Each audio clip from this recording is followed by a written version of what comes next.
good soundtrack, man. That's a fun movie because, you know, it's interesting to see you essentially kind of grow up on screen in the 80s and then to make a movie about it where you're a guy kind of going back to his 80s high school reunion. That felt really fun. Yeah, and the only way I would go to my high school reunion was if I had to do it as research. That's right, I heard you guys like had a bet and then you lost and had to go, right? I said if we get the money to do the film, I'll go. That had to be miserable for you. It was pretty funny. Was it? Well, we put a lot of it in the movie. Yeah. So that movie is just you, they just filmed you going to your high school reunion? Sort of. Except less you killing people. I didn't throw anyone in a furnace. That's good. Typically frowned upon. Yeah. Yeah. All right, thank you, first of all, Mr. Cusack, for coming. Thanks for having me. Yes, sir. I'm actually kind of scared because I originally read this on IMDb, but yeah, I checked it on johncusack.net, which may be fabricated as well. Yeah, like, who knows who that is? I don't believe anything you read on the internet, basically. But I'm telling you, it's all mostly bullshit. Well, I've read before that you have said that you feel you haven't created that piece of art yet that you want to. And if that is true, which film have you made so far that you feel comes closest? I don't really know. You can't really tell. But I mean, the nice thing is that people still are talking about films, you know, that I made a while ago. So I think you need time to sort of let people live with a film. And, you know, if it's good and people find things in it, then it starts to, you know, live a little bit. So it seems like I made a few that people like, so I'm pretty lucky.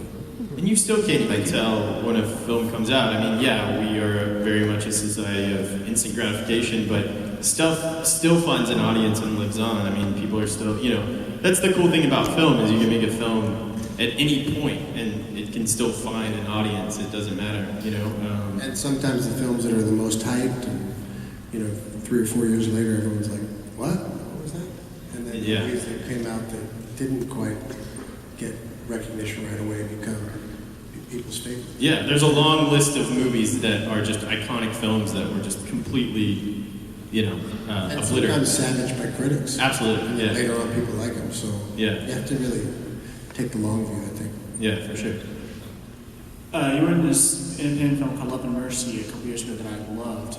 And Thank you. I thought it was a really different role for you, so I was curious if there's something that drove you to really want to play that role. Brian Wilson of the Beach Boys. Well, that was just like, you know, to play someone who was a real genius and who's still alive and who shaped pop culture the way he did was a kind of a, you know, if you're not going to want to do something like that, you know, it's probably good to get out of the business. And it was being made by, you know, a producer that was making really high-end movies that kind of, you know, with a decent budget, you know, with great people, and those movies aren't really made too much by studios, so it was just a great thing to do all around. And I think it was scary to play Brian because he went through such a tough time, but you know, it's one thing to be talented at something, but you know, you think of guys like him or maybe Bob Dylan, and you think that maybe they can't get the song out of their head. It's not like, oh my God, I hear music, but like, what if you can't turn it off? So they're, you know, it's more about the burdens of that kind of genius or talent. So, and Brian and Melinda are great people, and they're still here, and he's still touring. So, you know, it was a real challenge to make them happy. You know, and I think they were happy with the film, so that made me really proud. Awesome, thank you. Thanks.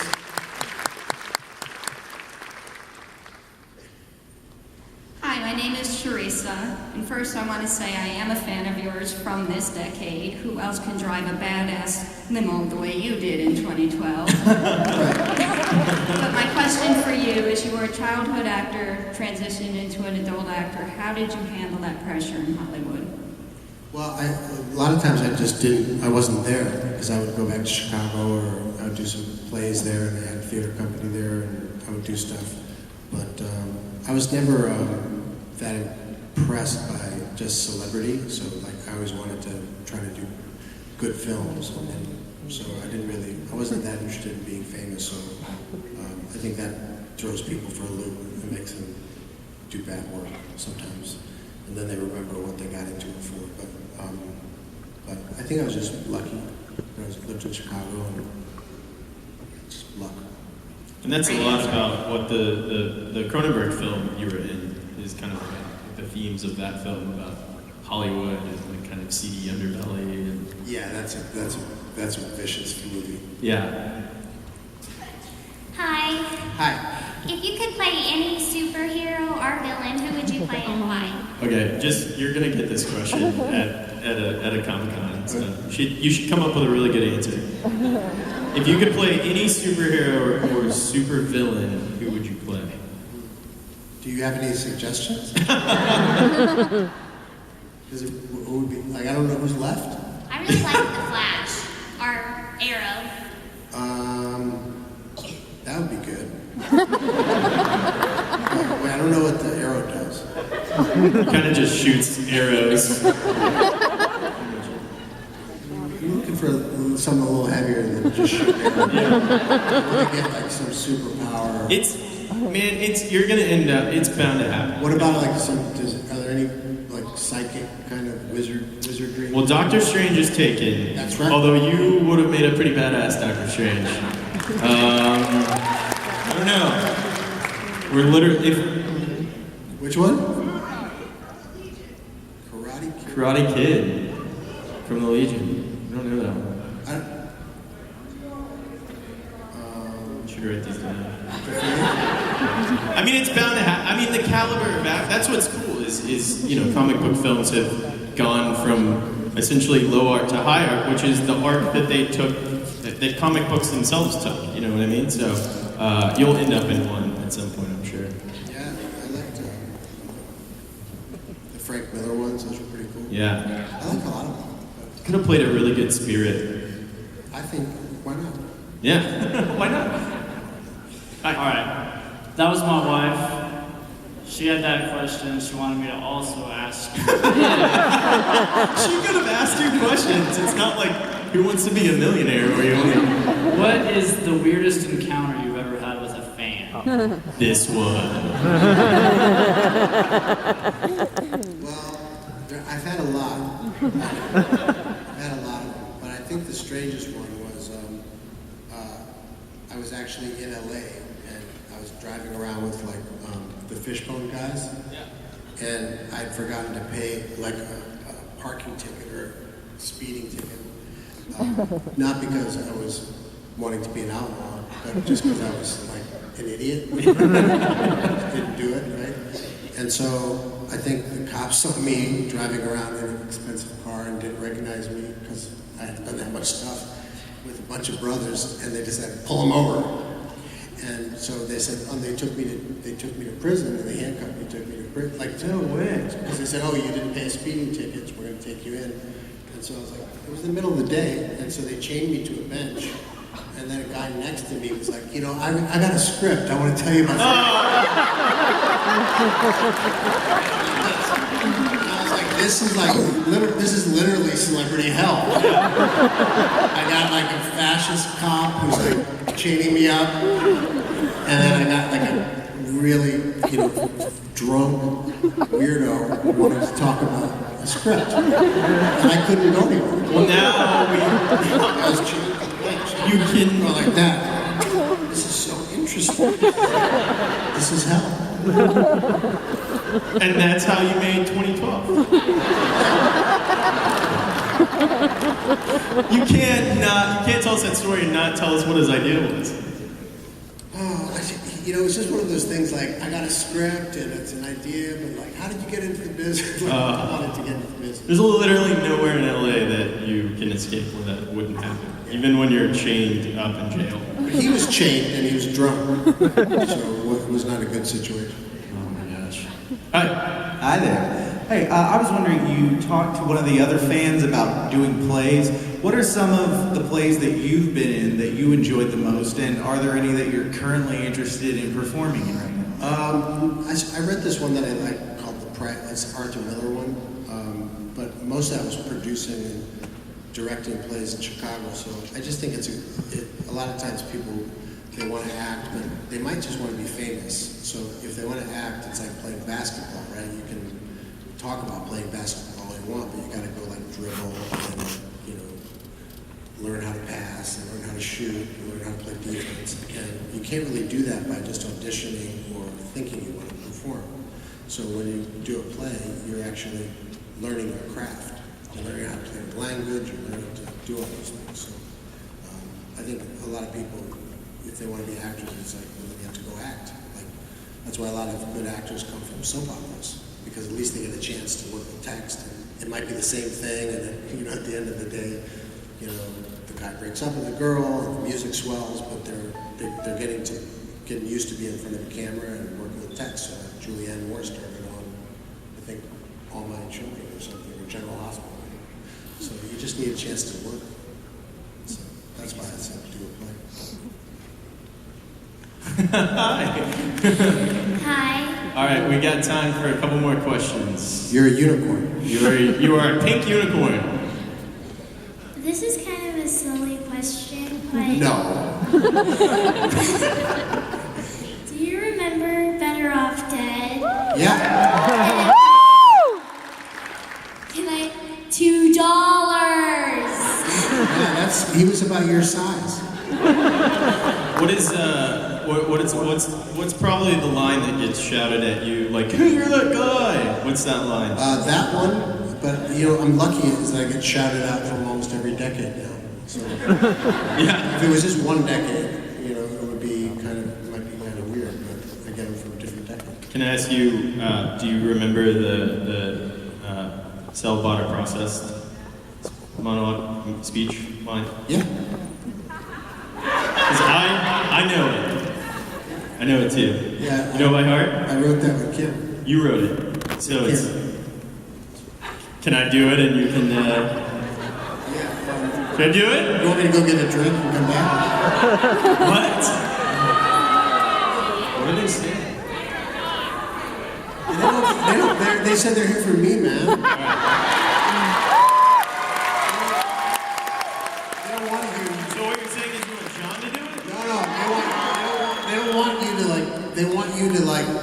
She wants you to stop saying you want to do that monologue. I'm really secretly trying to get you to do it, but okay. Hi. Hi. So you said that about being scared to have to take over a character. So what was it like to have to take on the character in 1408? That was crazy. I mean, it was more of a guy who's sort of daring the ghosts to come get after him. So that was pretty fun. So it wasn't like he was. Even though he was ready for it, he wasn't ready for it. But that was a pretty trippy headspace to be in too. Thank you. Thanks. All right, That was guys. more like Rod Serling rather than like. It was more like mind-bending horror than it was. Yeah, it's very Twilight Zone. Yeah, very Twilight Zone, which is different than the darkness of some really really dark. Yeah. There's something fun about it, even though. Yeah. It's that whole allegory of like the room and the mind kind of thing. Yeah. Hi. Hi. I've kind of been a fan all through the decades. I kind of grew up with you and everything like that, but I really became a fan after being John Malkovich.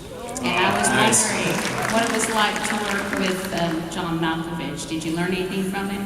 Oh yeah, well, I'd known John and was a great admirer of his, from when because he was in Chicago at Steppenwolf, and I'd seen him on stage and film, and so I was a great admirer of his, and I'd worked with him before on Con Air, and he was hilarious. I worked with him in a Woody Allen film, Shadows and Fog, and then Con Air, and then by that, and he was just so funny. He just called me and said, you have to do this movie because, it's so fucking mean, and it's mean about me, but fuck it, I am an asshole. You have to do this movie. It was just so funny. And he just took the butt of every joke on him. And then Charlie Kaufman came up to him when we were shooting. He said, "Oh, John, I'm a big fan." And he just said, "Charlie, you don't have to do that." So that was a really fun movie to make. Great script by Charlie Kaufman. Really cool. That was like the perfect kind of movie at the perfect time when indie film was really coming to the forefront. You made The Ice Artist as well with Harold Ramis, which was a great film. Yeah, that seems to be getting people. That's one of those movies that like people are starting to get now. Yeah, kind of rode the festival circuit. And Yeah, they didn't sort of get it, but it's got a, you know, maybe it's because, you know, Harold Ramis passed away. Yeah. You know, he's a great, terrific filmmaker and a great career. They're sort of looking back on his Yeah. films. And it's, you know, Billy Bob was really funny in it. Yeah. It's got a really dark comic noir. yeah, for sure. All right, we have time for, are we wrapping up here? Okay, we got it. Last question. This is probably the moment of your life. Do not mess it up. No, you can ask two. Oh, thank you. Actually, kind of piggybacking off the other question, I was really interested. You've had the opportunity to work with so many different actors throughout the whole catalog of your film career. And I was curious, has there been anyone you haven't worked with that you would like to work with in the future? Yeah, there's so many people, but you know, there's directors and actors and writers. So there seems like there's so many good ones that I haven't had a chance to work with. But I've been so lucky because I had to work with a lot of my heroes growing up. So. Thank you so much. All right, so there's only a few more. Can we do this like rapid fire? Like rapid fire, because I feel bad turning you guys away. All right, here we go, rapid fire. I just wanted to say that the best movie that I saw last year, and that I'll get stoned because Star Wars, but was Chirac, and you were so great in it. Thanks. And I was curious about, you know, performing with the meter and the beat and working with Spike, and if that subject matter is important to you. Yeah, I got to play a guy named, based on a father, Mike Flager in Chicago. And even right now, there's been, I think, 1,400 people shot in the south and west side of Chicago. So I think Spike was making the movie for really good reasons and trying to get it out. And so we all just went and got after it. And everything I said in that movie, Father Mike Flager said on the pulpit. And it's like, everybody comes to his church. You can be black, white, Muslim, gay, straight. I mean, everybody comes in and he just tells the truth. So he was a real cool guy to be around and to play. Really interesting person. Awesome, thanks. Rapid fire, rapid fire. Rapid fire. I do theater, and I'm actually directing a show that I was in when I was a kid. So I'm asking, in the day of like the remakes, is there one of your movies that you would want to remake, you would be okay with remaking, and you would want to direct? I don't think one of my movies you could remake without me in it.